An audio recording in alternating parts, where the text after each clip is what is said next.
News Talk 98.9, the roar of Memphis. Tool Talk Radio with Joe and Allan. Welcome to Tool Talk Radio, coming to you from the Brown Refrigeration Studios. I'm Joe Thorderson with Thor's Hammer, Carpentry and Wood Turning. I'm Allan Gilbreth of darkoakmedia.com. And this is Maximilian, wishing you all a belated, once again, happy International Polar Bear Day. Man, all the animals are represented, aren't they? So now, that one, Allan, have you ever encountered a polar bear? I mean, I doubt. Not outside a zoo. Have you ever encountered a broiler bear? What? I think it's a combination of a brown bear and a polar bear. Yeah, I was going to say, that's one of those new hybrids. No, I've happily never encountered either one of them outside of a, how should we say, contained and controlled environment. Yeah, pretty cool animals, though. So, okay. Well, there's probably a lot of documentaries you could watch to celebrate International Polar Bear Day or something. So let us know how you're going to do it, how you're going to celebrate, folks. You can call or text us at the Big M Roofing and Remodeling Hotline, 901-683-0989. And, of course, we invite you to go to Tool Talk Radio on Facebook and check out what's going on over there. I strongly encourage people to do this, Allan. There is I purchased an item that we're going to get to shortly. Okay. And I posted a picture. Yes, Max. Also, forgive the interjection, but the algorithms are very creepy. I just typed in INT, and all of a sudden it said International Polar Bear Day. Yeah, the algorithms know all, don't they? Yeah, they know Max anyway. I Gosh. give them that. Okay, but it kind of threw me a little bit, Max. But I really want our listeners' opinions on this. I posted I made a very unusual purchase, and I put it in the house, and I want to tell you all about that adventure. Speaking of adventures, Allan, and Allan's Week in Review. This sounds ominous. Water management and kitchen floors. Oh, yeah. Yeah. You never know what Allan's going to be dealing with in Allan's Week in Review. So this one sounds very pedestrian on the surface. However, this is going to be a very interesting science segment, Allan. I like that word pedestrian, as in where you walk. Exactly. It wasn't chosen accidentally, Allan. Fiber weave technology. People are like, okay, well, I'm going to go turn off the radio. No, folks. This is very all-encompassing, and it's cutting edge, even though it seems like a very simple, topic. So it definitely ties into home improvement. So, Allan, you got a cool little hack that we're gonna discuss later, and I gotta admit, I think I'm gonna steal this one. Okay, it's a good one. So, however, we are really looking forward to this. In great moments in building history, this is in honor because you've told us we've got listeners in New Zealand. We do. So we thought, what could we celebrate in terms of architecture in New Zealand? And of course, where did our minds go? Yeah, we went straight to Lord of the Rings. We went to Middle Earth, the Lord of the Rings. If you know anything about Lord of the Rings, which I'm sure many of our listeners do, all of those beautiful movie sets, some of which are still there today, were constructed in New Zealand. So all of you from the land down under, we're going to be focusing on you today. And this is one of those where it's, a lot of times these great moments in building history have the upside and the downside. There's not a lot of downside on this. This is a pretty positive, feel-good situation here. So. We'll dive into that a little more later. But, yeah, this is one of those things where everybody went, I want to see that. Yeah, absolutely. So, all right. Well, Allan. So before we get to any of that, though, I do want to share an experience that I had yesterday. Oh boy! If that's not ominous, boy, is that apropos. Allan, let's call this a touch of tacky.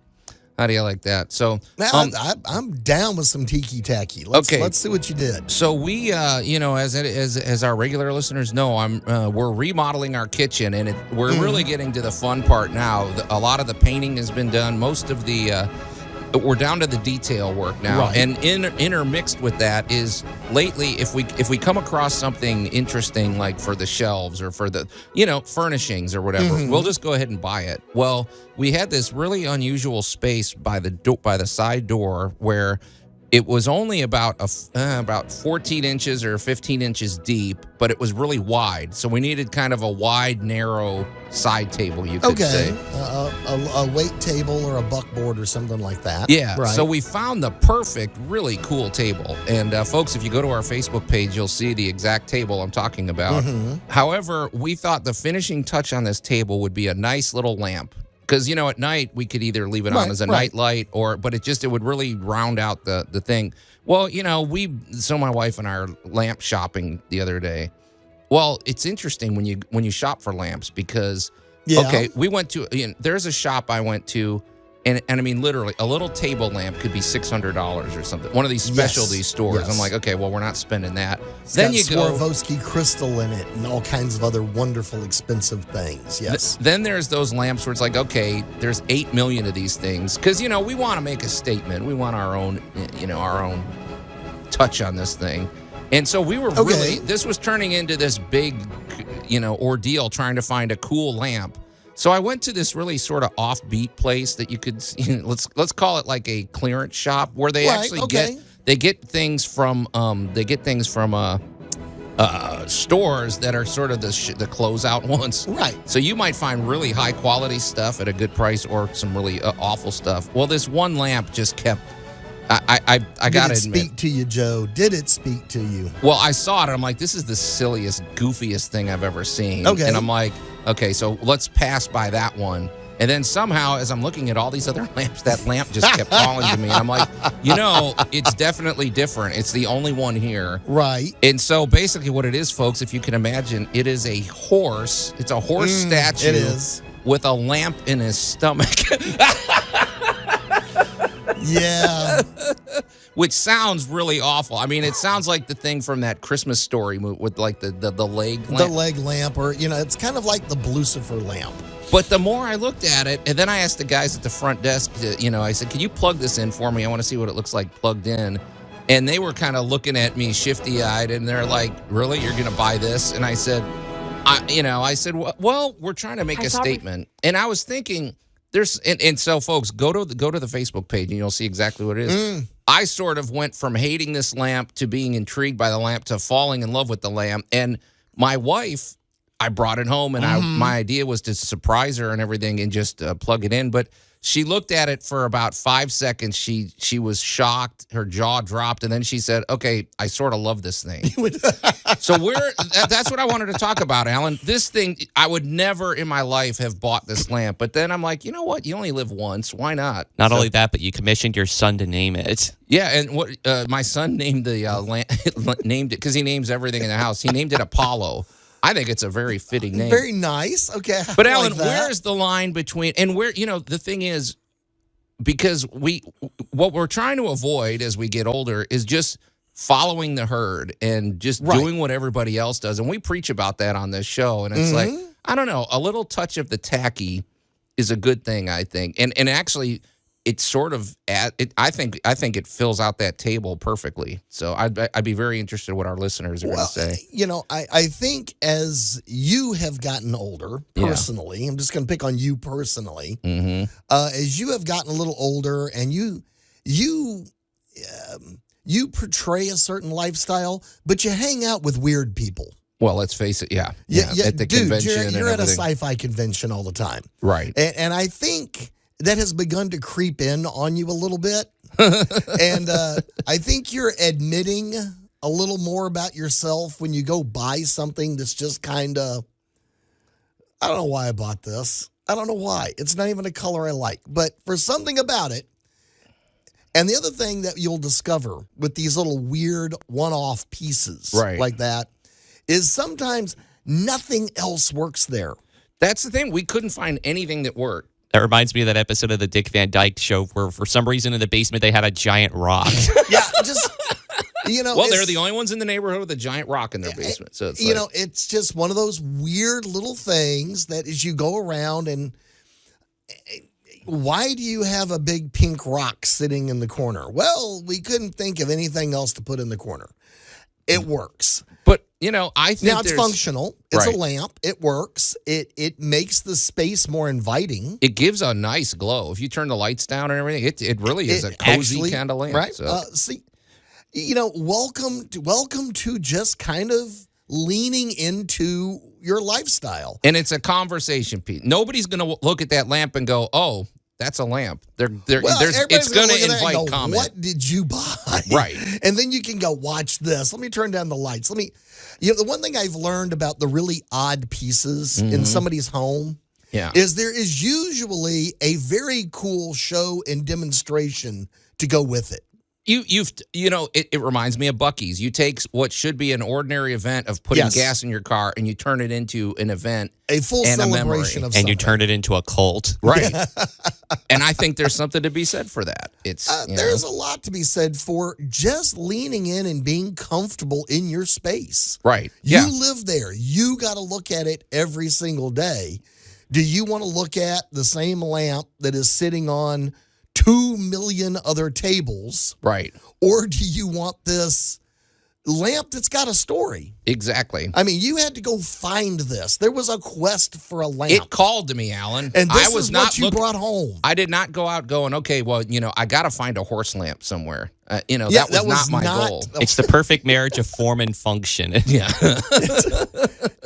Well, it may not be the perfect marriage, but it fits there. Yeah. Just like marriage. It's not going to fit anywhere else. It's just right there. Well, I would love if you've ever bought anything that was a little eccentric or something. We'd love to hear about it. So you can call or text us at the Big M Roofing and Remodeling Hotline 901-683-0989, or better yet, send us pictures. I say we need some pics on this. You can send pictures on the text line as well, but you can even send them to our Facebook page, which is where I hope we can get the debate going. Allan, have you ever bought anything that was sort of shocking that you brought home and your wife just said, "No, this ain't happening"? But of course, your wife she's very tolerant of weirdness. No. She is also a prolific I'm not going to say junker, but I'm going to say if there's a coupon involved, it might be coming home. Yeah. Okay. But I think that's the way to go forward. I just think there's something fun about that. Lean into it, relax, have some fun, and here's the other thing. Nothing's permanent. It's a lamp. It's a lamp. It's a corner it table and move it somewhere else. It's a weird window treatment. For some reason, you just felt like bunnies for a while. Well, put some bunnies up there. Enjoy it. And when you get tired of them, guess what? You can take them down and do something else. There you go. Yeah. Yeah. Now, I don't know that I'd get a 10-foot horse statue and stick it in my front yard or anything, but again, this is Memphis, dude. Stranger things have been known to happen. There you go. So, but it was cool. It was an interesting experience, and I guarantee for years to come, there's going to be commentary and debate and about this lamp. All right, you know what I find ironic about you actually purchasing this lamp? Yeah, is knowing the actual history of the house you live in. Well, it's sort of on brand, isn't it? Dude, this is so lightweight compared to the history of your house. That's a good point. So, yeah, your house defined the word eccentric for a number of years. Oh yeah, absolutely. So yeah, go to our Facebook page and check it out and get in on the debate. So, all right, Allan, I got to shift gears. This is it's still keeping wildlife in mind, but it's another encounter I had just yesterday. That's the most foul, cruel, and bad-tempered rodent you ever set eyes on. I just wanted to hug.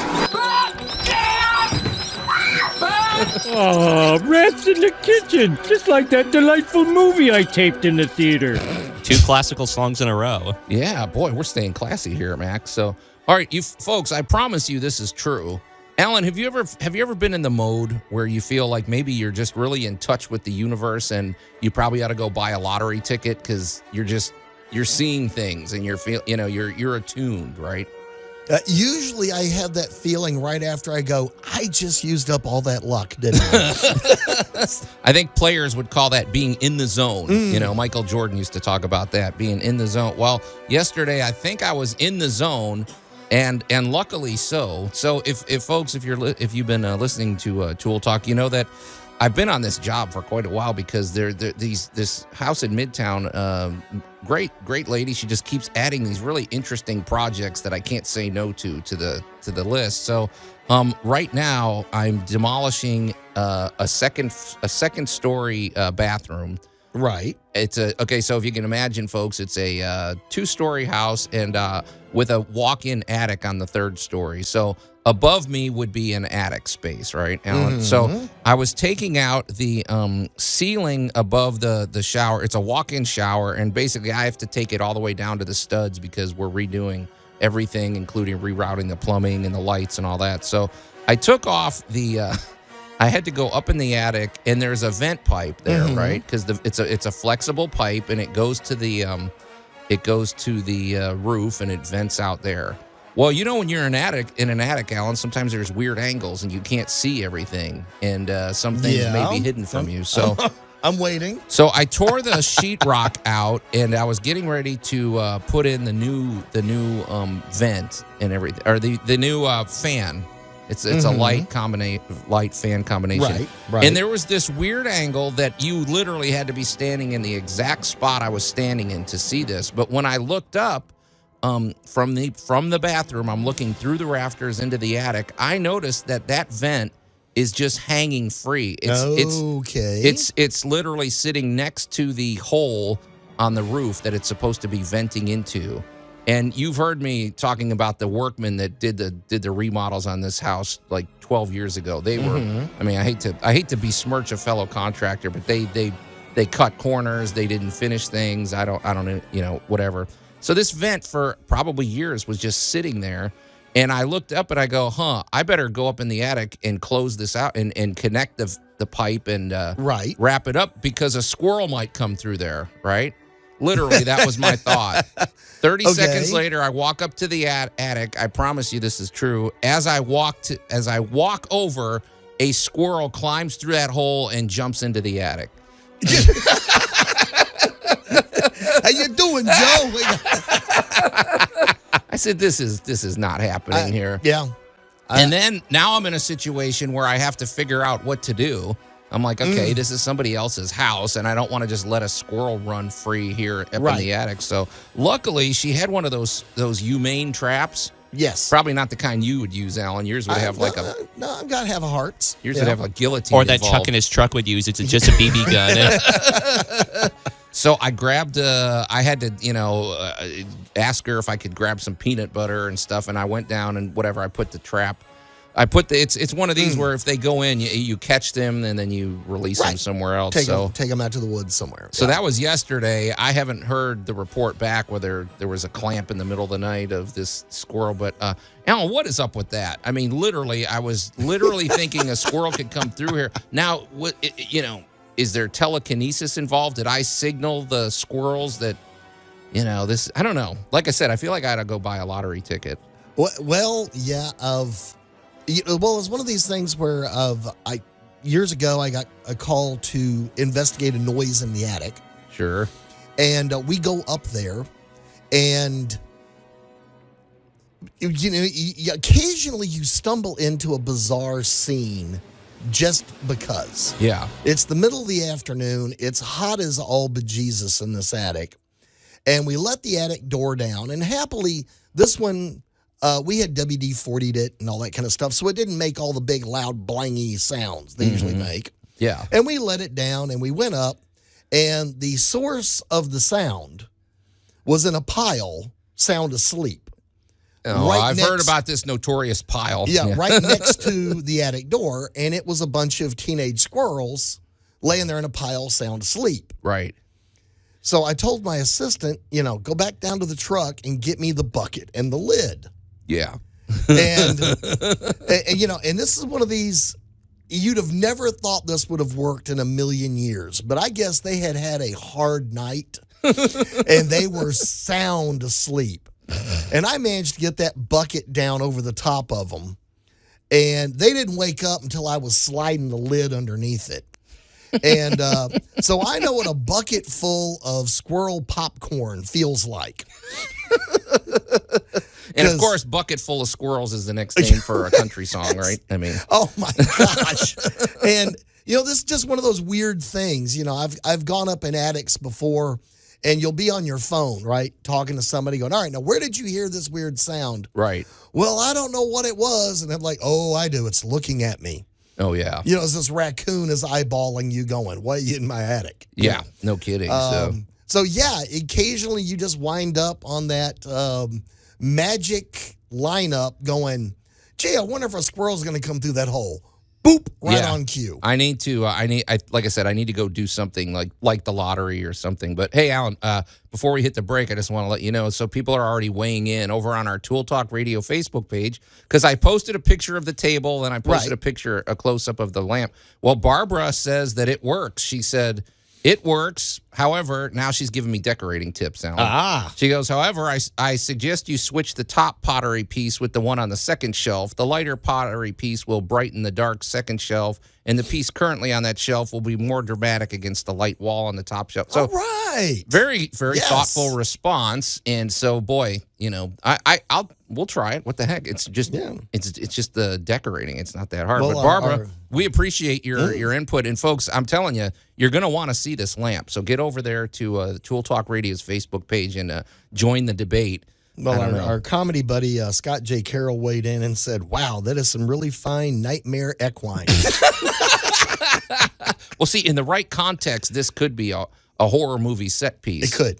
However, if it, it works in the right spot. Right. It's kind of your point of view. And everything. And I think it's very telling. I think it says more about Scott J. Carroll that he sees that as a horror movie piece. So. I'm reminded of a unpopular Canadian art show for kids in Canada called Art Zuka, and it says, it's all in how you look at it. Exactly. Yes. It's exactly right, Max. So, well, wow, fun segment. All right, you're listening to Tool Talk Radio here at News Talk 98.9 The Roar Memphis. We're going to take a quick break, and we'll be right back. Tool Talk Radio with Joe and Allan. You've got paper and you've got paint. A deadly combination! Let me show you something. News Talk 98.9 The Roar of Memphis. Oh, yeah. Allan could make a lethal weapon out of paper and paint, and I've seen him do it. Anyway, welcome back to Tool Talk Radio, coming to you from the Brown Refrigeration Studios. I'm Joe Thorderson with Thor's Hammer, Carpentry and Wood Turning, here with my buddy Allan Gilbreth from darkoakmedia.com and our buddy Max over there behind the glass. Harnessing the power of the paint. Exactly. You can call or text us at the Big M Roofing and Remodeling Hotline at 901-683-0989. And, of course, we invite you to go over to Tool Talk Radio's Facebook page like Michael just did. Michael just joined the crew. He's a new follower, and he's chimed in on the great horse lamp debate that we're having. So we'll get to that in a minute. Michael, welcome aboard, my friend. But Allan, for people just tuning in, I've shared a couple of personal anecdotes that are spurring some good feedback over there. Yeah. Oh, there you go. See, subliminal subliminal double entendres, I guess you could say. But so if you're just tuning in, I bought this very unusual horse lamp, and just for kicks, and I'm trying to get people's opinions. So if you want to go to the Tool Talk Radio Facebook page and check it out and see what you think of it, Michael gives it a thumbs up. I'm going to take that. Yeah, it's just one of those unique items that you don't see every place. Just for kicks, you're really layering on that subliminal messaging. Weird works sometimes. So, but get over there and join the debate and let your voice be heard. So, he says a very unique piece, but it works. Thanks, Michael. We appreciate the feedback. And like I said, welcome to the Tool Talk Radio family. All right. So, all right, Allan, we're going to switch gears and let's get over here to our must-have item of the week. This one, I hate to use the word basic, but it's a very basic tool. But how often have we needed this baby? So tell people what I'm holding up. It is the standard good old-fashioned chalk line. You can't really go wrong with a chalk line. I mean, I think I spent less than $10 for this thing. You can get, for one thing, you get a lot of use out of a chalk line. That'll probably last me another 15 or 20 years. How much wear and tear do you put on a chalk line? A chalk line is one of those ridiculous things that when you see it done right for the first time, it is honestly an aha moment. Yeah. Where you suddenly go, I can use this to build anything. Well, yeah, you can. It's a good introductory tool for kids. And folks, if you don't know what a chalk line is, basically imagine it's a little, it's I don't know, it's the size of like a mouse that you would use for your computer, maybe a little bigger, sort of a similar kind of pointy shape, and it's got a string and a hook and you fill it with chalk and a chalk reservoir. And when you pull it tight, usually it's a good idea to have a second person, but you can hook it on and pull it. You pull it tight between 2 points, you make a mark. You know, maybe you're building a deck and you have to you have to make a straight line that's maybe 15 feet long or something. You pull it, and as long as you pull it snugly and snap the line, you lift it and you snap it, you have just created a perfectly straight line. Yes. In theory, unless the Coriolis effect throws it off. But that would have to be a long chalk line. Either the Coriolis effect or one of your cats. Yeah, but it's such a great tool, and the thing about it is it's pretty darn safe. I don't really know how you'd injure yourself with a chalk line. You know, I'm sure somebody could find a way. But it's a great tool. Like we said, it's a great introductory tool for young people, getting them interested in, oh, this is how you create straight lines, or it just gets them thinking geometrically, you could say. So the biggest thing, I just remember the very first time I saw somebody use one, they were putting in a deck.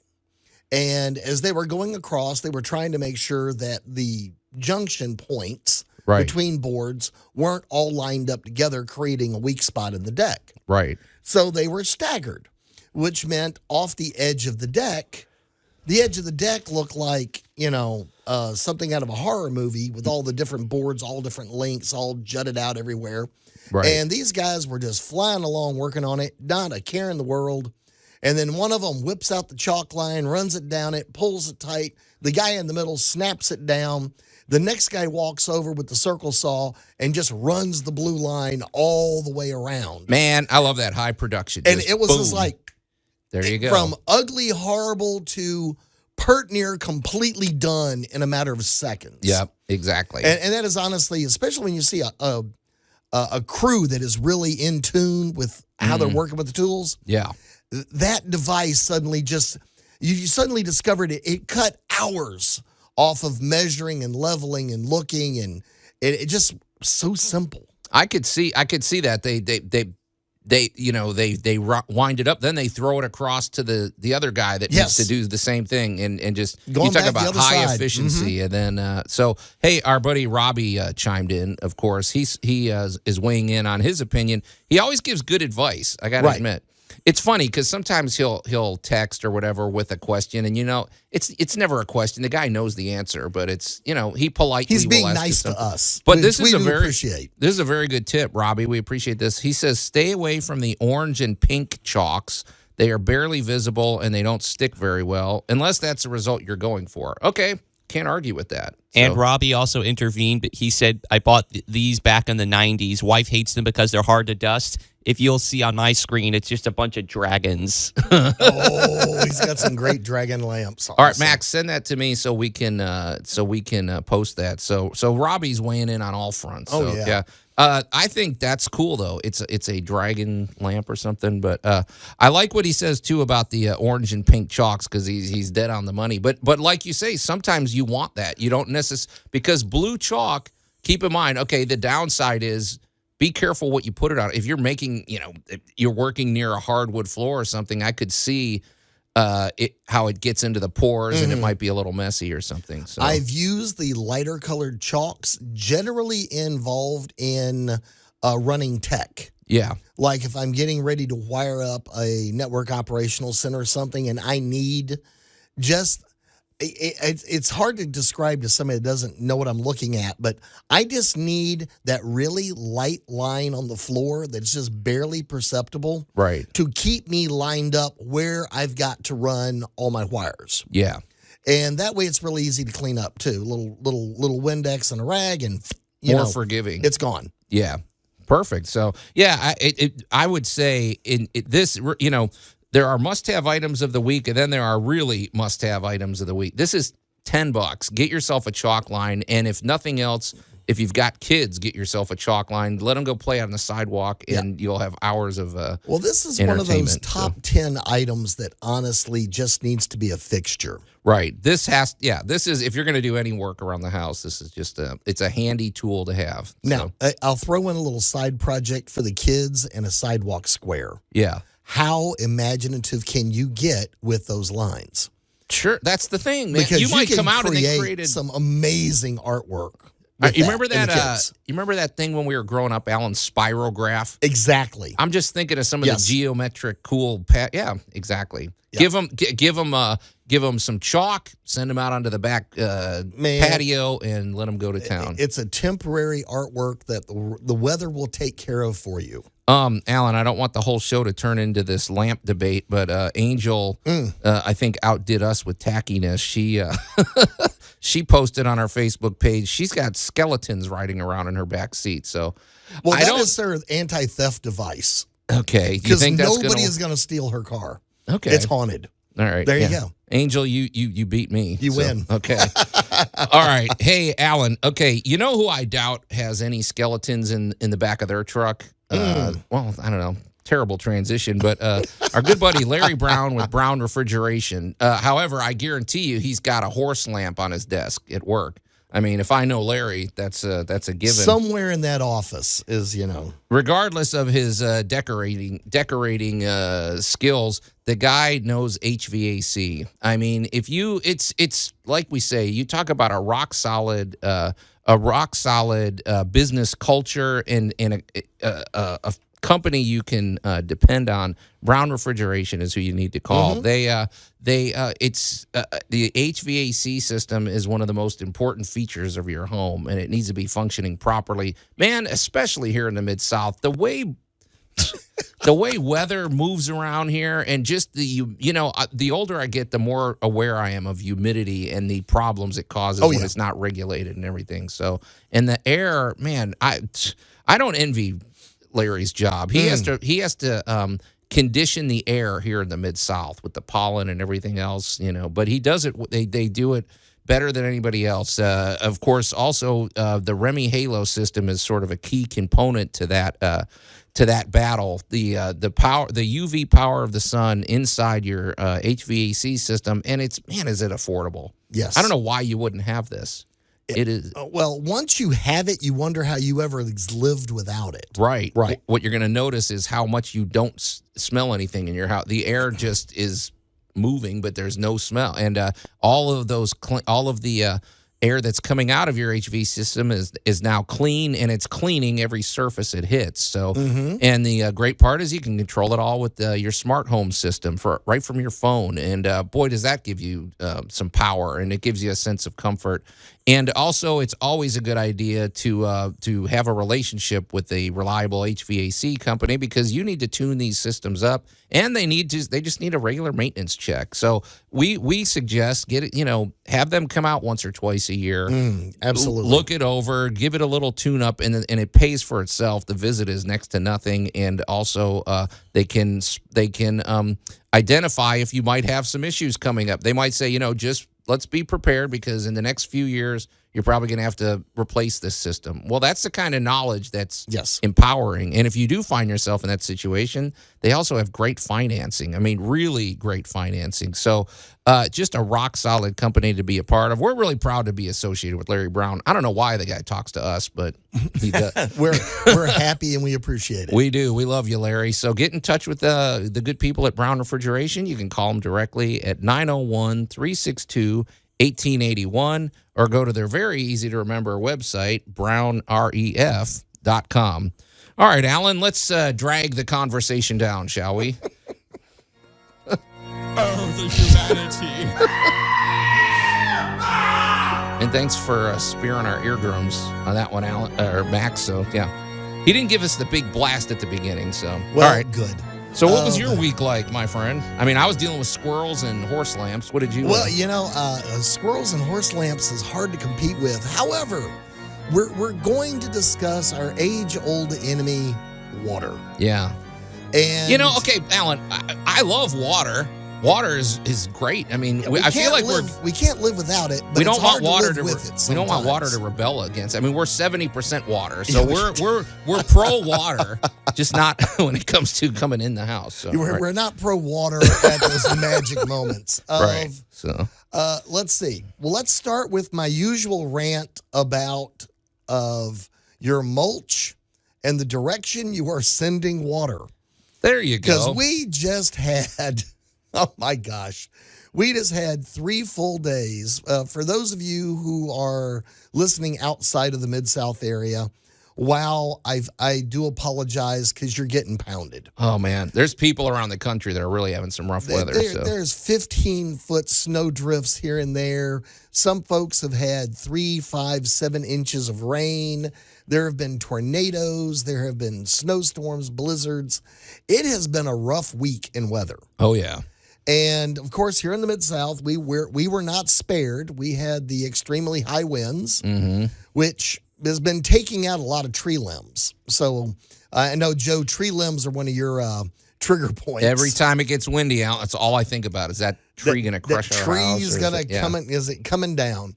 Well, a lot of limbs have been down and all that. So, hats off to the utility workers out there who are making our lives much more livable, much faster. Yep. However, we're going to start with, we went by a property Wednesday, Okay. early Wednesday, and I took one look at everything around it and went back out to the truck and just started handing people shovels. And just went, no, really, start here next to the house and you dig down about 6 inches and you dig all the way to that patio over there. There's no exaggeration. So everybody's looking at me like I am a complete idiot. Right. But this house has a history of flooding. Every time you get the big rains, it's going to flood. Is it at the bottom of a downdraft or down? Is it downhill from something, or Well, or was it exactly. built in a basin kind of Well, thing? exactly. You know how some of the houses, people get cute and put them way up on top of the hill? Yeah. And other people like that gentle slope going down. But this is about a 70-year-old home, very similar to yours. Right. And the landscaping is a little more pronounced than yours. Okay. But it's been there for 70 years and it's grown up. That monkey grass isn't cute and little anymore. It's some pretty substantial monkey grass. Right. And it has basically created a moat, a raised moat around the house. Right. And so we were going to head into the kitchen, which is going to be my second rant in a moment. But to just knowing that we were about to have 3 days of unending rain, we got the shovels and started shoveling mulch and shoveling monkey grass. And when we got done, it's not attractive. No, I will of course freely not. tell you, it's not pretty. Yeah. Because we now have trenches cut, 4 of them, going out away from the house and getting to the areas that do drain. The really good news is that after 3 days of consistent raining, almost no water got in the house. Oh, so you feel like you won the battle. So Well, this was round 1. This is a skirmish. We came out ahead. The other one is a faint odor in the kitchen. oh boy, here it comes. Here Yeah. we go. What So, sort of odor, Alan? Because that's that musty, the key. Is that it kind of musty, kind of smell. soily, kind of That kind of like dirt smell. Yeah. So here we go, and the kitchen is dry. It looks dry, yeah. but if you looked carefully, the grout by the sink, by the outside wall, Right. the grout is darker than the grout going into the dining room. Right. So guess what? The water is under the tile. Oh gosh, here we go. That's the problem. So We're popping tile, and let me tell you, when I say popping tile, I mean it's like 2 taps on the grout and just take the tile out. that's okay. Yeah. That's a problem. So okay. So I shudder to think what happened next. well, we ended up removing about 40 or 50 tiles. Oh man. So That's a lot, Alan. How big are these tiles? So these were happily just 6-inch tiles, but was well, still do the math. What is that? That's still about. That's a lot of water. That's about that's a lot of water. So we get that cleaned, so we get that popped out, and now of course it's now got to dry. Yeah. And now that we've identified where that the water was under the tile. We've now gone back outside on that side of the house, and there will be extensive landscaping going on first of next week because we're going to have to lower the landscaping out on the exterior of the home. Okay, question, because I've been patiently listening, but I've got several questions. Here we go. So somebody may be listening and going, well, how did the water get in? Well, I have a few thoughts, and I want to see what you to do. So first of all, I'm wondering, what if there's a crack in the foundation somewhere?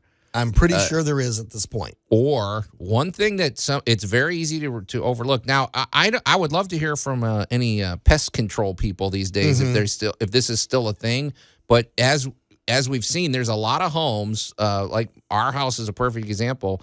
You look down, and about 4 inches up, all around the perimeter of the home, are these tiny little holes that somebody drilled into the mortar so that they could spray the termite spray. I'm not going to lie. I've filled a lot of those in because they were causing problems with freezing pipes and things like that. But if water gets up 4 inches, suddenly it's got a perfect path to get in. Could that be an issue? And when you have a moat made out of monkey grass, there you go, 3 feet away from you, pushing the water to the house and not letting it drain away from the house, you're not leaving the water any other option. Now, that's brick, and people go, well, Alan, brick is brick can stop everything. No, it can't. It's like a sponge, right? All you need is a little breach in the mortar, and suddenly. And the thing is, the more you force water to find a way, it will find a way. Oh, yeah. Water is lazy. Water is going to follow the line of least resistance. Sure. So if you make it so that water can't flow away from the building, it's going to find a way in your building. And this particular spot, what I am positive we're going to find next week is going to be some minor imperfection or possibly a little drill hole or something like that somewhere in the vicinity, but it's not going to be really high up. It's going to be right at the foundation level.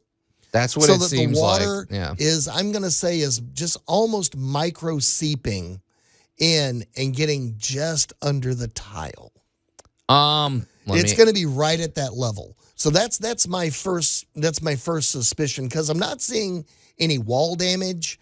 There's no gutter damage. There's no soffit damage. There's no damage from above. I was about to ask, we're assuming it's coming from below. It might not. It could run in from the gutter into the soffit, down the wall, and out the floor. That was my first instinct. Okay. And that's what we started checking first, but the moisture levels don't bear that out. Okay. So there is a little device that you can use to test the moisture content of your sheetrock or your lumber.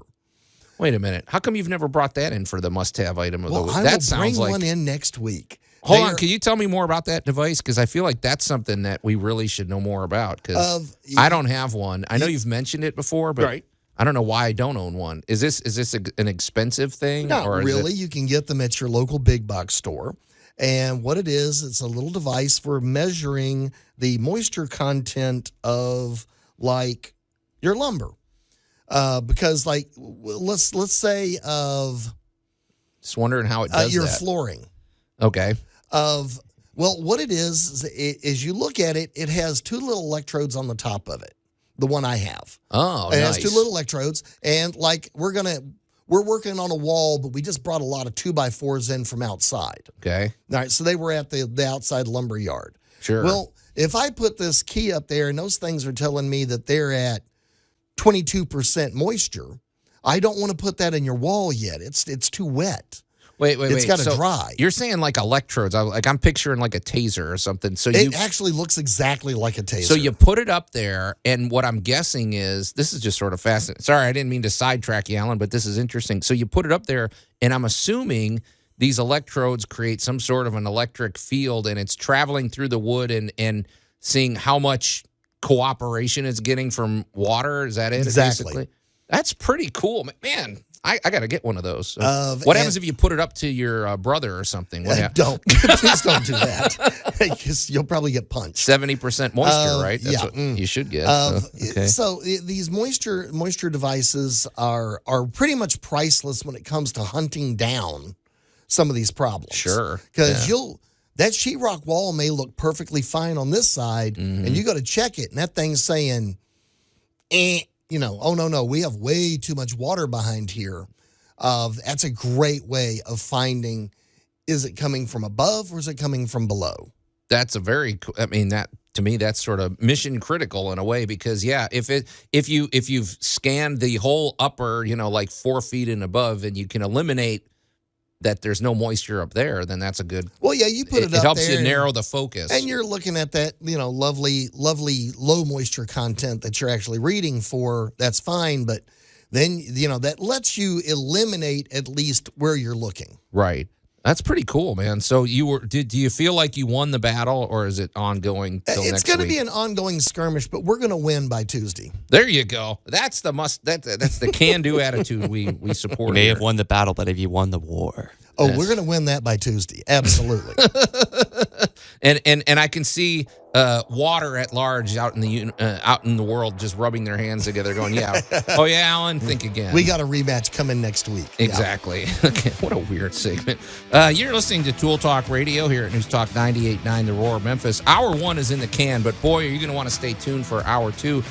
Among other things, our great moments in building history, where we celebrate the movie set of The Lord of the Rings.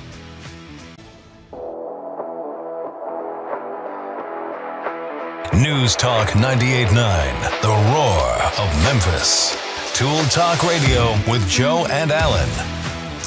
And welcome to Hour 2 of Tool Talk Radio, coming to you from the Brown Refrigeration Studios. I'm Joe Thorderson with Thor's Hammer, Carpentry and Wood Turning, here with my buddy Allan Gilbreth from darkoakmedia.com and our pal Max over there behind the glass. You can call or text us at the Big M Roofing and Remodeling Hotline at 901-683-0989. And we invite you to go over to Tool Talk Radio's Facebook page, where there's quite a bit of activity today, Allan. You never know what is going to stir conversation. If you're just tuning in, go to Tool Talk Radio on Facebook. We invite you to do that anyway. Go like us. We welcome a new member. Michael joined us on the page, and he chimed in with his opinion about our thing. If you're just tuning in, first of all, if you're just tuning in and you missed any of the show, never fear, because Allan, all the shows are saved for the ages, right? Absolutely. All they got to do is pop over to wherever they obtain their podcast, right? Be it YouTube, Spotify, or other sources, and they can pop on and actually binge hundreds of hours of us. Yeah, if that's your thing, knock yourself out. But I shared a couple of little stories that I dealt with this week. One involving a face-to-face encounter with a squirrel and my psychic abilities to predict the whole encounter. But Allan, what people really seem to be weighing in on is this whole. I bought a really unusual lamp. Shaped like a horse, and when I put it out there. I put pictures up on the Facebook page, and I want your honest feedback. Well, so far everybody loves it. I mean, unless they're just whatever. And they're chiming in with pictures of their own unique pieces, from dragons to strange sculptures. And of course, Agent 732 couldn't be left out of the mix. So Max, I don't know what he sent us, but I posted that during the break. So. It looks like sort of an antique. I don't know. I think Agent 732 and our buddy Robbie are in competition for cool. I thought my horse lamp was cool, but the stuff they're sending in is much cooler. I did also say, at the 732, I appreciated seeing the Facebook page they created, and they say, I aim to please. There you go. Yeah. We all, and our buddy Angel, of course, she out weirds us with her skeletons that she's got in the back. So, but yeah, get over there to Facebook and get in on the debate. I don't know that it's a debate, but get in on the discussion. Get in on the action. Yeah. So, but Allan, we've got some really cool stuff to get to this hour. So I'm really looking forward to that. But I don't want to miss the opportunity to talk about our good buddy Jay Hill with Big M Roofing and Remodeling. I have thanked him so many times this week. I thought about him a lot. I don't remember rain. We were watching the other day, and I don't know what part of town you got. You know how rain comes in pockets? Like it could be pouring at your house, and it could be sunny at my house. It's just weird. Well, well, I think everybody got hit this week. It was some of the most torrential rain I've seen. I live at the bottom of Niagara Falls. Yeah, So, yeah. But I was remembering the days, because it's been a couple years now since I had my roof replaced by Jay Hill with Big M Roofing and Remodeling, and it's like, there's just this sense of peace because we did a little scan around the house just out of force of habit, right? And the house is secure, the roof is working great, and man, what a sense of peace of mind. But I don't. There's fewer things more critical than a sound roof. Without that, what do you got? I mean, well, you worry about the trees, worry about the grass, worry about all the other stuff, but you do not have to worry about that roof. No. So, but as we say, one thing that Jay, he installs roofing systems for one thing. So we're talking, he works exclusively with GAF products because they really seem to be the standard bearers as far as innovation and technology. They really are sort of the cream of the crop. And so he's a GAF Master Elite installer. He's always received 5 stars with the Better Business Bureau and Good Housekeeping. However, one thing that sets Jay apart is the fact that he is also a former insurance agent. And especially these days, laws change every year. Things happen, but if you're in a situation, there's a reason we have homeowners insurance, and among them is if there's some damage to your roof or any other parts of your home that may be covered by that, you need really an advocate to help you navigate that process, and there's nobody better than Jay Hill. So for one thing, the consultation is free. It's really eye-opening, and it's also very empowering when you get Jay over there to look over your situation and see if you've got a path forward. So yes. That's it. You and I took advantage of his expertise in that regard. So, but also Jay is really leaning heavily into the all of the exterior protection of your home, from gutters to windows to siding. He's really concerned about, you talk about a man that lives the motto of water is the enemy, Allan. He keeps all of the water out of your house, and he does so with style. A lot of the gutter design, remember the gutters when we were growing up were just sort of functional? Now they're really stylish. They're cool. They add to the appeal of the home. They're decorative. So Jay does it. He does it all, and he's just a great person to work with. And as we say, just top quality workmanship. So get in touch with Jay. He always encourages you to call him directly. You can reach him directly at 901-484-5645 or go to his website, bigmroofingandremodeling.com. All right, guys, we've all been looking forward to this. And now, great moments in building history. And whoever these listeners are in New Zealand, we're looking at you today. In honor, Allan, you're always telling me that the people are listening. They are indeed. We are international. We are anywhere from New Zealand to Romania to Germany, of course, Scotland, Canada, Great Britain. We love hearing from you guys. And of course, New Zealand is one of the most beautiful countries you're ever gonna visit. I would love to. That's on the bucket list to get there one day.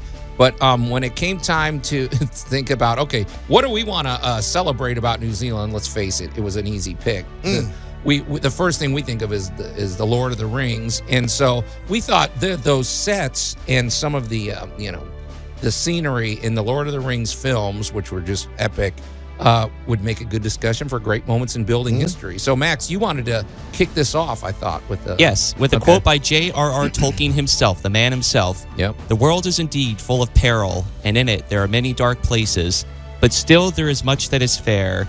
And though in all lands love is now mingled with grief, it grows perhaps the greater. Wow.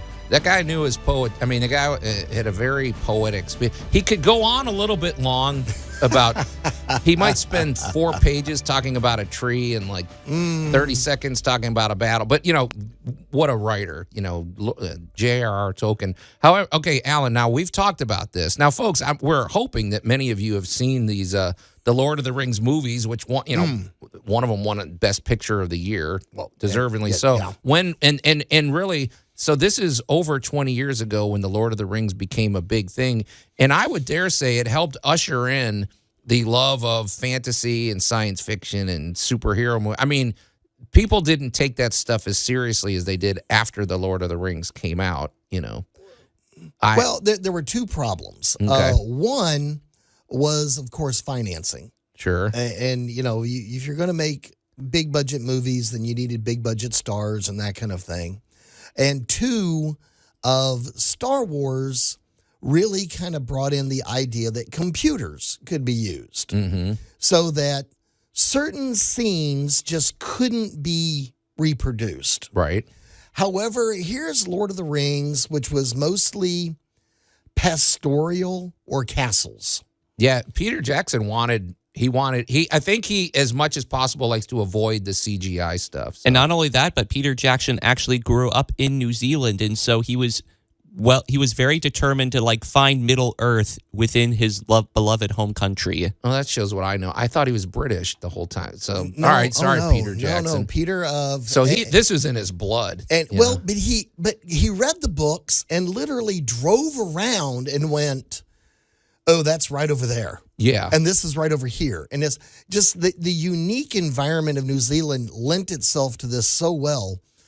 However, in the early 2000s, CGI wasn't all that in the bag of chips that it is today. That's true. Because if you wanted to build that really cool house, you still needed to build the really cool house. Right.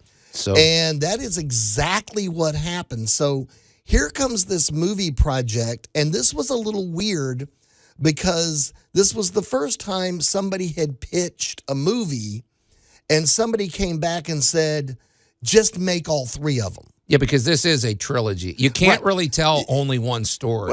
And Lord of the Rings. But what if it bombed, and then the studios are like, well, we're not funding the next two. Right. Well, Usually one movie's made at a time. The studio so. leaned in and went, no. There are 3 books. We want 3 movies. Here's $300 million. Go do it. So you're going to shoot 3 movies at once, which would be way more efficient. Well, and you only got to build the sets once. Well, can I say something, Allan? Dive because on one this. thing, because you hit on it. Anybody that's visited New Zealand or just seen pictures, you do recognize what a stunningly beautiful place it is. And so Peter Jackson's original plan was, more or less, you could say, leave no trace. We're going to build these sets. Yes. We're going to put them in these beautiful environments, and then we're going to get rid of them completely so that we don't disrupt the landscape or anything. So that was the plan. Well, it's a noble plan. That's cool. It was. And so let's say the scenes in Helm's Deep. Right. Okay. Where it's all the castle. Mm-hmm. All right, here's where the movie magic really kicks in. That castle is made out of heavy-duty industrial framing like you and I use to paint a house. Right, yeah. So the whole set is designed to carry thousands and thousands of pounds of weight because, well, people weigh. And if you're going to put 30 people on a platform, and all this stuff. You're going to have 30 actors on a platform. It needs to support that weight and that motion. Right. But here's the cool thing. All those beautiful castle walls and everything that you see, they're all made out of styrofoam. Yeah, right. Spray painted and artisaned into looking like that magnificent stone wall. So that when they were done with this, they honestly could just take it apart and make it go away. Yeah. I wanted to say something, too, about this because in terms of connecting this with home improvement and design concept, I think there's fewer movies or just fewer things I've seen in my life where it's the perfect marriage of architecture, tying in with your surroundings, and also building character. Like when you go to Hobbiton, it's like, okay, this place has personality and it reflects the personality of the people there. When you go to where the elves are all living and everything, Rivendell, the architecture and everything, it's almost seamless, and it's just great visual storytelling. You could say. Really like the way that the Japanese kind of talk about making the scene a character, so to say. They kind of sit with the shot for a little bit, and maybe Peter Jackson took a little bit of a cue from them. Right, because there's a perfect example when in the opening scene, and spoiler, folks, I'm sorry, this movie's 20-something years old. Yeah, you've seen it by now. You see Gandalf picking up Frodo, and they're riding through Hobbiton. Well, they're not giving a bunch of exposition saying, look how friendly these people are. Right. Look how peaceful and content. All they're doing is driving through on his little cart, and by virtue of the design and by virtue of everything, you're like, this is a very quaint, peaceful, cool place to live. And that's visual storytelling, which is awesome. I love it. Exactly. And a lot of it was achieved with architecture. So And well, it was a lot to do with landscaping, right. architecture. A lot was built, designed for a specific purpose. Right. So this is where I'm going to tie it right back into your big box store. Okay. Because all of the building techniques that you see or don't see in the movie Yeah. was all handcrafted, was all artisan. There's almost no CGI when it comes to the actual sets. So let's say like the marshes, right? The marshes.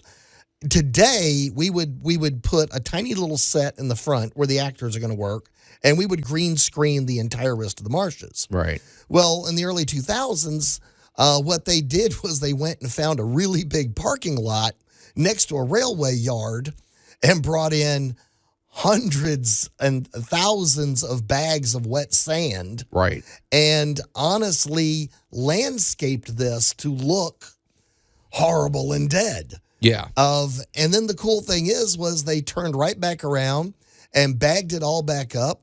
And, they showed up with 11,000 bags of sand, and they took away 11,000 bags of sand and turned it all back into a parking lot. Yeah, and they employed a lot of people. These movies made a lot of money. This went on for years. So I wanted to speak specifically about Hobbiton, which is always a funny name. It's in the Shire, and that's where all the hobbits live and everything. And so they were talking about. So we're talking here 1999. The movies came out 2002. They went from 2000 to 2003, I guess. They released them a couple of years apart, right? And so basically, originally the shots were the Hobbiton was all exterior. If you were to open that door, there was nothing in there. Right. And then they built the interior shots in a studio, and so that's how they did that. However, the plan was they were going to tear it down and get rid of it. Well, in the middle of tearing it down, there were some torrential rains that it wasn't safe to do that. So they said, can we just leave it here and come back? And it was owned by a local farmer, the Alexander family.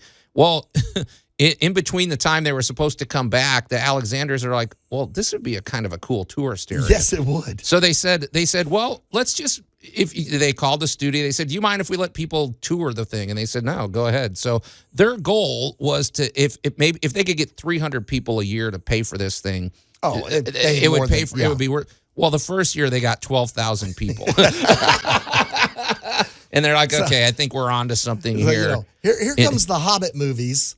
And they're like, oh, yeah, come back over here. Well, that's the thing. Yeah, so then 2000, if you fast forward to 2009, which, the Hobbit movies were not my favorite, Allan. I'm just going to be honest. No, they're But in 2009, so what they did was the Alexander family is very savvy by now. They said, oh, yeah. And of course, in The Hobbit, if you're not familiar, The Hobbit takes place several years before The Lord of the Rings, and it's this similar character, so they have to have literally the exact same sets. So the Alexander family said, okay, well, you can come back to the farm and build your sets. However, this time we want all of the interiors finished and everything, and we want you to leave it. And now we're going to have our own Hobbit village on our farm. And boy, that thing's a money. I mean, you talk about a money grab there. They're doing very well, and a lot of people go and tour it. But now, it's a cool place. I mean, the Hobbit holes are cool. So. All right, bingo. This is exactly where now we're going to go. Let's talk home improvement. Let's talk DIY. Yeah, because these are sod thatched houses. Right. Some of them look like Saxon villages because the Rohan. That village is still standing. So all of these things were built tongue and groove. They were built without a lot of modern technology because modern tools leave modern marks. Well, that's right. So now the craftsmen are really getting involved. And if you want a rough-hewn log, well, You go get one of those big 2-man rough hew saws, and it cuts it and makes it look exactly the way you want it. Yeah. And that's exactly what they did, and that's exactly what they built that house with. And the thing is, this was sort of a debate, and I would love for any geek listeners, if your opinion. I had a question, Alan. Would a hobbit hole? Okay, if you read the Lord of the Rings stories, these homes are handed down from generation to generation. I don't even know how old Bilbo's house is. He received it from his family. Well, would that really last? Because these are basically homes built into a hill, and the roofs, you barely see them from the outside because there's dirt, whatever. What do you think a hobbit hole would really last? I guess that's a counterpoint or a debate here. So. No, it's not even a debate because the evidence is already in, and it's all over Great Britain. Okay. There are any number of earthen wall houses or early construction houses or even businesses that have been in the same building for hundreds of years. And these are dirt and thatch, and these were originally, stucco, dirt floor structures. These were originally thatch structures. They were, it really comes down to the type of construction. And as you and I have talked 1,000 times, controlling the moisture and understanding of, and I'm going to look at Max because he loves a lot of these old buildings. Yeah. A lot is just the regular updating and maintenance and making it so you can update these buildings. Yeah. And that makes me think, too, in terms of like evidence that of old structures still standing. Well, one of the oldest businesses in the world is of courtesy of Japan. It's called Kongo Gumi. And it's the oldest business in the world, which has been in operation since 578. Okay, wow. Wow, that's an impressive business card if you get that one. Well, is it underground, though, Mac? We're talking hobbit holes and... No, it's wooden. Okay, it's wood. Well, it's wood. Well, they do. I'll tell you this. I would love to go to Japan and meet some of their woodworkers because they know... They know woodworking, But anyway, circling back to the hobbit hole, my concern would be moisture and obviously keeping the bugs out and everything. But in terms of insulation, how much better can you do than Well, it's all in the design, and when you design the home to where it's difficult or impossible, and this is to upgrade or to maintain. This is what we run into now. Yeah. With a lot of buildings that were, how should we say, rushed to construction for a purpose. There you go. We have a lot of this in the U.S. Sure. where, what we need is we need these buildings, we need them now. And that's why when building appraisers look at something, they look at the economic life of a building because it wasn't built to last a couple of hundred years. Right. This type of construction was. Yeah. This was designed so that if you needed to put in a new post, you could put in a new post. And I just, man, there's something about the styling. And like I said, the architecture in Lord of the Rings, in the movies and sets, perfectly it reflects their personality. It's something, and you could do worse than to study that type of approach when you're designing your own home. Well, I'd love to see where things would go if people really embrace this. Well, this is actually a huge movement all over the world with getting off the grid, is that people are building alternative or ancient technology style homes because they do want them to last for hundreds of years. Yeah, pretty interesting. We'll probably have a few closing thoughts about this, but boy, really exciting stuff. The Lord of the Rings movie sets. You're listening to Tool Talk Radio here at News Talk 98.9 The Roar Memphis. We're going to take a quick break and we'll be right back. Tool Talk Radio with Joe and Allan. Oh, I'm afraid the deflector shield will be quite operational when your friends arrive. News Talk 98.9 The Roar of Memphis. I mean, I'll give him this, Allan. That's a man that stands behind his word. Literally. He says it's going to be operational, and it will be. So, good for you, buddy. Anyway, welcome back to Tool Talk Radio, coming to you from the Brown Refrigeration Studios. I'm Joe Thorderson with Thor's Hammer, Carpentry and Wood Turning, here with my buddy Allan Gilbert from darkoakmedia.com and our pal Max over there behind the glass. You mean behind the deflector shield? Yeah, no kidding. And that's fully operational, you better believe. So, You can call or text us at the Big M Roofing and Remodeling Hotline at 901-683-0989. Or visit us at the Tool Talk Radio Facebook page, which a lot of people have been doing today. Allan, you never know what's going to spur a conversation. We've had a busy day. You buy a horse lamp and suddenly you got show material for the next week or so. But go over to the Tool Talk Radio Facebook page. We've got welcome to Michael, who just joined the crew over there, and we would love to get your opinion about some of our posts that we made, and it's just, it's good, clean fun over there. It is. They can also pop over to tooltalkradio.com and follow along on Tool Talk with us at Spotify and of good old YouTube. Yeah, absolutely. So, hey, Allan, in our great moments in building history, I just had a few closing thoughts. We were talking about the movie sets for Lord of the Rings, and we were doing that in honor of some of the people that you said in New Zealand are listeners of Tool Talk Radio, which is pretty cool to think about. That, I mean, before the before streaming, before the internet and everything, this wasn't possible. And now you could be anywhere in the world and listen to anything through your phone. I just imagine them sitting around listening to us and going and remarking how funny our accents are. Oh yeah, listen to that. Anyway, but so in honor of that, we wanted to do a great moments in building history, and really the in terms of design and be in harmony with storytelling and everything. We were just really struck with the Lord of the Rings movie sets, and as we said, overall, Allan, sometimes you and I come in with the great moments in building history, and we have to honestly acknowledge that some of them, while they're impressive and they're great, there's always some dark side, or there's always some. I don't see a lot of dark side. There was a lot of political shenanigans in the background. Something. Yeah, somebody. Right, yeah, but this is just fun and cool and interesting, and it served its purpose. It employed people. It's a nice tourist place now. And could you imagine driving out from the city? You're not driving very far. You're 30 minutes outside the city. Mm-hmm. You pull up to a farm. You're around the corner, and there's the Hobbit village. Right. Just how cool is that? Yeah. Absolutely. And the Hobbit Village features a lot of the things that truly gets my blood pumping, because it is all about the landscaping, the presentation, and the ergonomics of that lifestyle. Yeah. It's very relaxed. It's very and now, in celebration of Mr. Tolkien, it was very British gardening. Right.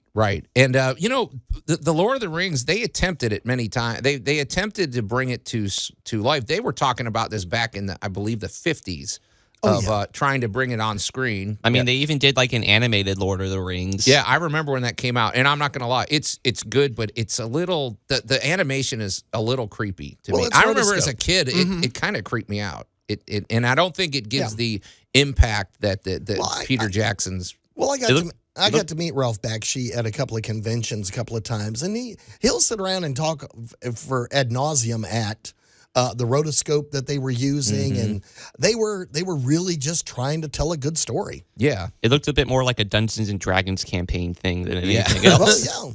Yeah. So, but I wanted to mention one last thing about the landscaping, because what they did was, we're talking a lot about Hobbiton, which is because that's the place that they left. The idea was they were going to leave no trace. They were going to take everything away, so you would never know they were there after the shooting. Well, the Hobbit Village became kind of a tourist area. However, when they built Hobbiton, they built it a year in advance of when shooting was going to start, and they left it alone because they needed to make this look overgrown and lived in, and they let the landscaping mature. And it looks like something that had been around for centuries when you look at it. It achieved its goal. So pretty cool. So we strongly encourage you, if you haven't watched Lord of the Rings in a long time, go check it out. It's well worth watching, and it might give you some good ideas for your home design. So, all right, Allan, let's shift gears. This is going to be an interesting conversation. So, Hail science! So, in our exhaustive show prep last night, Allan, you and I, if maybe once in a while, I guess we have posted screenshots of our text exchange. Usually, they're pretty full of dad jokes and just kind of dumb and whatever. However, I'll own this. I'll admit that I guffawed at first. You had a suggestion for a science story And basically, it was fiber weave technology. And I'm like, oh, great. So we're going to talk about, cloths or towels or something. And then I gave it about 5 seconds. I'm like, wait a minute. Holy smokes. This is actually highly technical, highly relevant, and it's really almost all encompassing. And it's a bigger topic than people might really think about. So, right, well, you took a shower sometime this week, I'm sure. Yeah. All right. Right. And what did you do as you got out of the shower? Yeah. You step onto the mat. You stepped onto a mat. Then what did you do? Well, then you use a towel. You grabbed a towel. All right. Welcome to fiber technology. Right. And you don't just grab any towel. You didn't grab a dish towel. You didn't grab an old T-shirt. You grabbed something specifically designed for that purpose. So. And have you ever actually looked at a washcloth or looked at a bath towel carefully? Well, I can't. I have more to do on a Friday night than that. I understand, but if you've ever sat down, and this is one of those little things where you kind of go, somebody had to think of this. It was designed. It didn't just happen. It was exactly. And if you look at a towel, you'll notice, especially like a nice, moderately priced cotton towel. Mm-hmm. You bend it over and look at it, and you will see loop after loop after loop after loop after loop of cotton fibers. Right. Yeah. And it's because now the T-shirt will eventually get you dry. Mm-hmm. But it doesn't just seem to grab the water off of you. Yeah. Can I say one thing, too? Mm-hmm. So here's what sparked my interest in this, because if you go, for example, these days, I hate to sound like back in my day, but I'm just going to say it. Okay, you go to buy a shirt or a jacket or something. Right. Well, back in the day, it was like, okay, I want that color and I want either a button shirt or a T-shirt. Well, today, just in your clothing, it's like, okay, well, that one's 90% poly something. This one over here is the stretchy exactly. The fibers that just clothes and other things are made out of didn't even exist 20 years ago. 50 years ago, 100 years ago. And that includes things that are made for your home as well. Well, your upholstery, everything, Exactly, so because we've discovered not only is it what it's made out of, it's how you put it together. Yeah. Because a carpet could be all natural fiber, but you don't want a carpet looped up like a towel. Yeah. You rip your toenails off.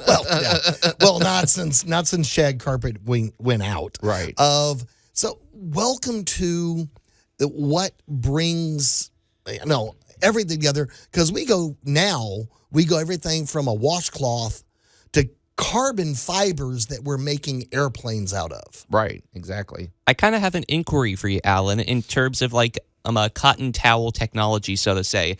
Has it ever been considered in terms of the production of towels to use more athletic wear for towels? Because I noticed in my athletic wear, it doesn't the liquid is more beads and everything. It doesn't soak. So would it be good to have towels that have that similar technology, or is it better to have the loops? Well, you're talking about the wicking technology that is now being woven into your clothing. Yes. To get the moisture away from your body.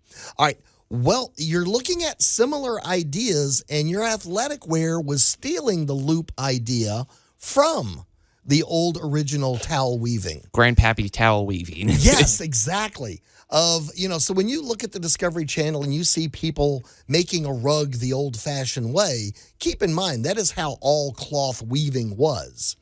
And then as people began developing different patterns, a tighter pattern and a thicker pattern was more protective than a thinner, looser pattern. Right. So welcome to all this.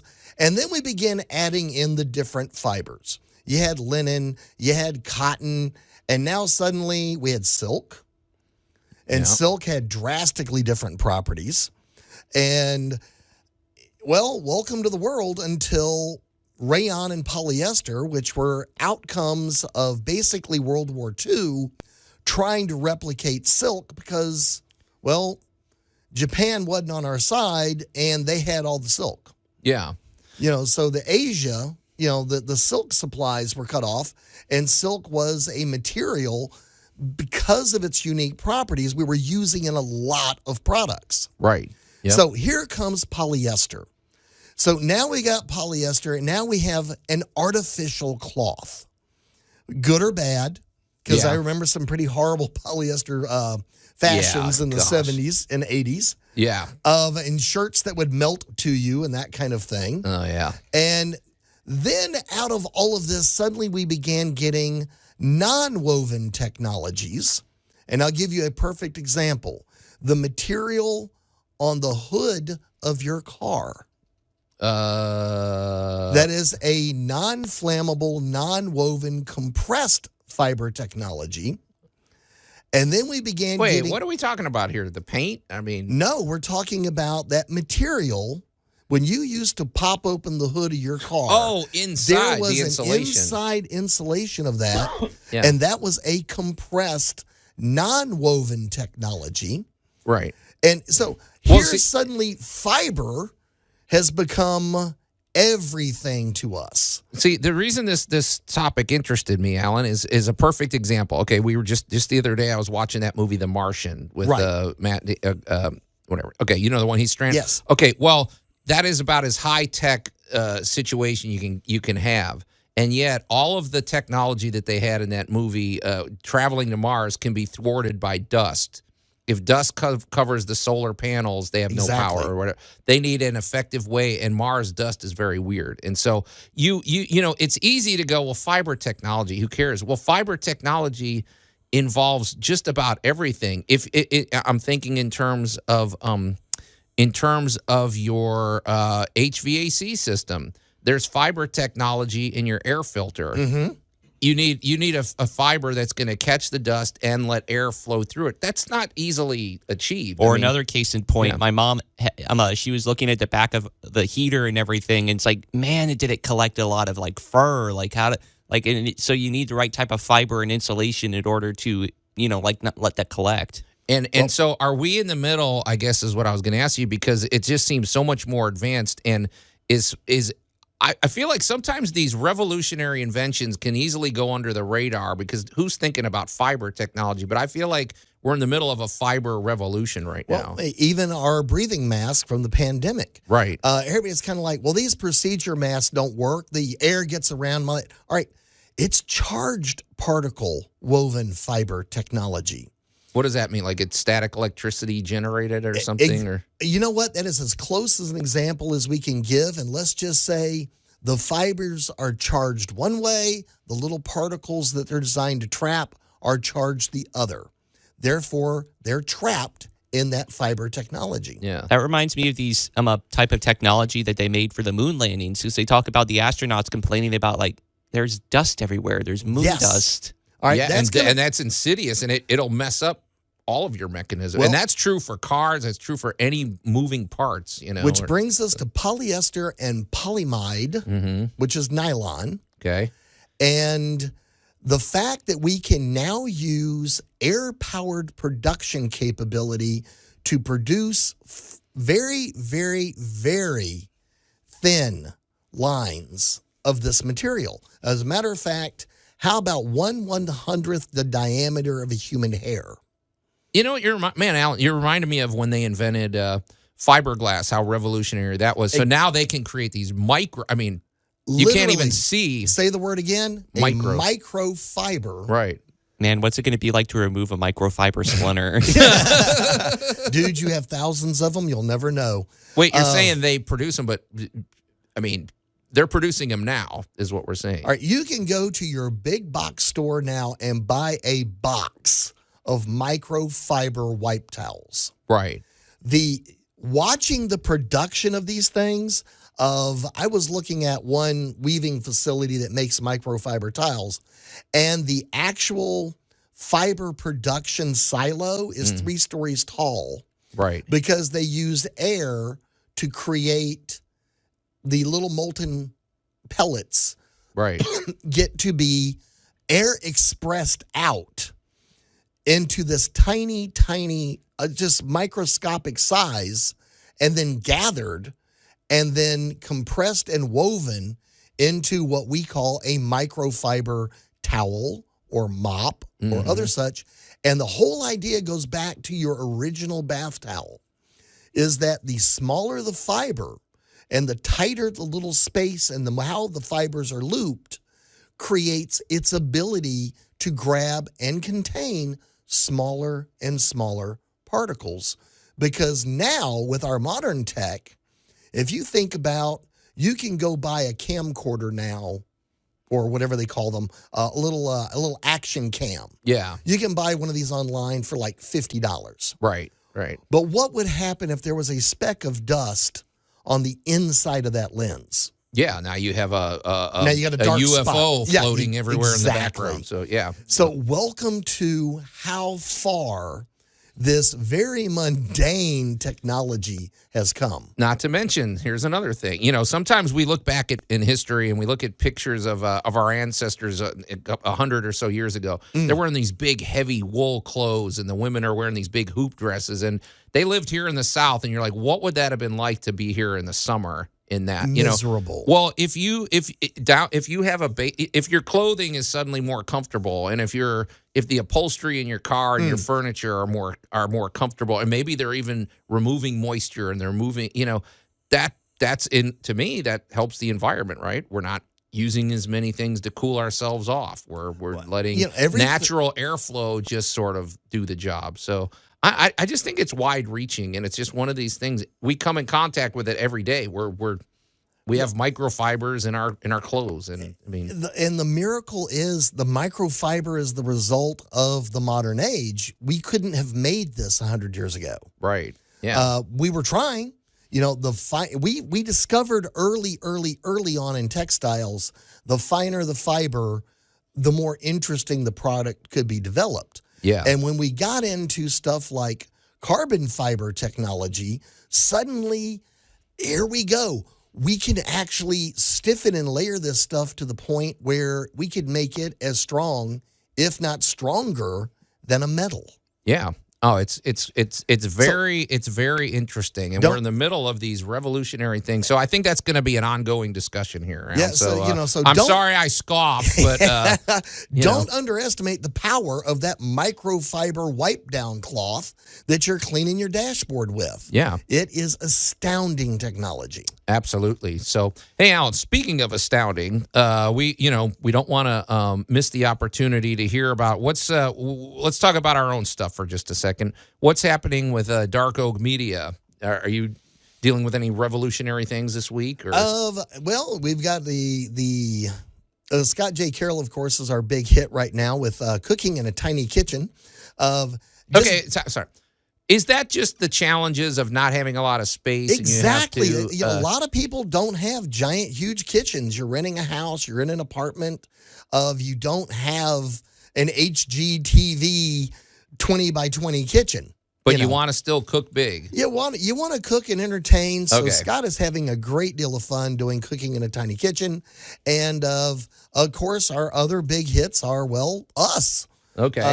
Over at Tool Talk Radio and Geek Tank Radio. You can go to geektankradio.com or tooltalkradio.com and catch up on all of our podcast backgrounds and go into the catalog, and you can honestly binge for hours and hours and hours. Yeah. And you'll see some familiar faces there. You will see a lot of familiar faces. Yeah. Allan, is that video of you still up there? The one that was from like 20 years ago at a convention where you somehow were giving a cooking demonstration? Oh, yes. It's still there. Yeah. If you want to see what Allan looked like 20 with hair. years ago, yeah, see what that's all about. So if that's your thing. So, okay. Hey, Allan, switching over to my thing. I've been really thinking about this, and I don't know if I'm going through a phase. I mean, you saw that lamp I bought earlier, but I'm really leaning heavy into unique projects. I mean, right. Carpentry's my game. I love exterior carpentry projects, but I'll do the occasional interior one. But if you need a deck or a pergola or a patio cover or a screened-in porch, or maybe a catio. Or maybe waiting on that project. Or maybe the most awesome doghouse in the neighborhood. I'm kind of enjoying the note because I told you somebody wants to hire me to do a catio. So I've already volunteered to help. Yeah.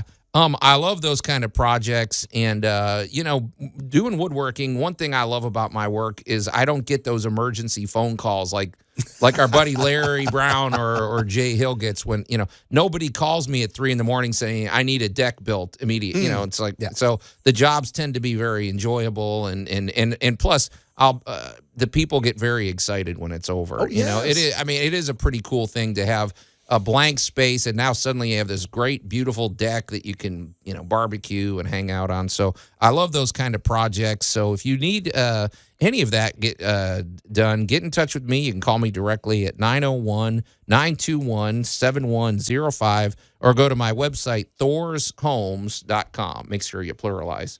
All right, Al, this is going to be sort of fun. Joe, I've been waiting to tell you this, but on the YouTube channel, there's a YouTube channel called Toilet Flushing, and it just says, I'm flushing a toilet. And the video has 14,000 views. Okay. Well, I was going to say, there's no accounting for tape. I mean, you can... Toilet flushing is always a fun sound. I mean, so unless it's overflowing or something. I do have to throw a friend of mine under the bus for yesterday. Yeah. Or throw under the can. Oh, well, this is actually in the can, actually. We were changing out a fluid master on the unit, and he swore he had everything turned off just right. Oh, so he's standing there, and of course, I'm holding stuff for him, and he uncorks this thing, and he forgot to turn off the water. Oh, man. My gosh. It was just instantly kahoosh. Here we go. So I'm diving through everybody, grabbing the top of this thing, holding the water down until they got the water shut off. Yeah, the fluid. It's funny. It was hilarious. I told him, you're never living this down. A toilet. Okay. The functionality of a toilet is very interesting because it's as basic and primal as you can get. However, it is a fine-tuned instrument, we're about to discuss. So, Allan, you mentioned this little hack, and I'm kicking myself that I never thought to use these. But basically, I wanted to talk. We're going to call this the toilet shim hack. Yes. And so, tell people what a toilet shim is, if you can envision it. A toilet shim is about an inch by an inch. Uh-huh. It's a tiny little wedge. And it is made like a slice of of cheese or something. It's like it actually looks like a little piece of white cheddar. Right. It is made out of a very high test polyethylene plastic. Right. So they're almost indestructible. And what we use them for is, let's say we'll pick on your house again. You got an older house. The floor may not be perfectly level. So we're trying to put a toilet in, and the toilet has a little rock to it. Right. Well, rather than leaving that, what we'll do is we'll take these little shims and we'll put it under the side and we'll make the toilet nice and level. And then we caulk around it and it disappears and you never know it's there. Okay, that's great, Allan, but you used it for an alternative purpose. That's what I wanted to get to. I was in a little car wreck not too long ago, and my window slipped out of the holder. Right. So my glass slid down. So until I could get that fixed, I had a couple of those in the back, wrapped a little duct tape on them, pulled the window up, slid them down between the plastic, and wedged my window back up into place so I didn't have 3 days of rain pouring into my back It's seat. a flexible grabbing wedge, you could say. So I use these little tiny wedges for all kinds of leveling jobs. All right. Gosh, where did the show go, Allan? I don't even know how to comment off of that. Another wide-ranging and bizarre episode of Tool Talk Radio is in the can, but so it's time to get out of here. So on behalf of my buddy Allan Gilbert and our pal Max over there behind the glass, I'm Joe Thorderson. Thanks for listening, and we'll see you next week.